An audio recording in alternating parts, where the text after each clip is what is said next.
የሰው ልጅ አያዛልቅም ወላሂ። ዛሬ ካከበረ ዛሬ ላይ ካንተ ውጪ ሰው የለም እንዳንተ ማን አለ ካለህ በኋላ ነገ ላይ ፊት ይነሳል። የሰው ልጅ ሁሌም አታስደስትም። ዛሬ ደስ ካልከው ነገ ደግሞ ተደብሮ ይሆናል።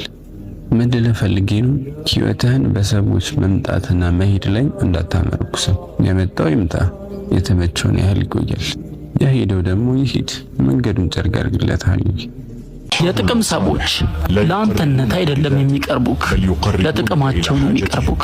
ከአንተ የሆነ ነገር የፈለጉህ ጊዜ እነርሱ ዘንድ የሚያሳስብ ነገር ሲገጥማቸው ብቅ ይላሉ። እነርሱ ዘንድ ግን አንተን የሚጠቅም ነገር ካለ እንደማያውቁ ይደበቃሉ። የጥቅም ሰዎች አንድ አይደለም የሚያዋርዱክ፣ በየጊዜው ነው የሚያዋርዱክ። ጥያቄው ይቀንሳል፣ ንግግሩ ይቀዘቅዛል። አንተ የመጨረሻ አማራጫቸው ትሆናለህ። ስለተቀየርክ አይደለም፣ ነገር ግን ከነሱ አንፃር ምንም ጥቅም ስለሌለክ ነው። ከዚህ በላይ የሚገርመው አንተ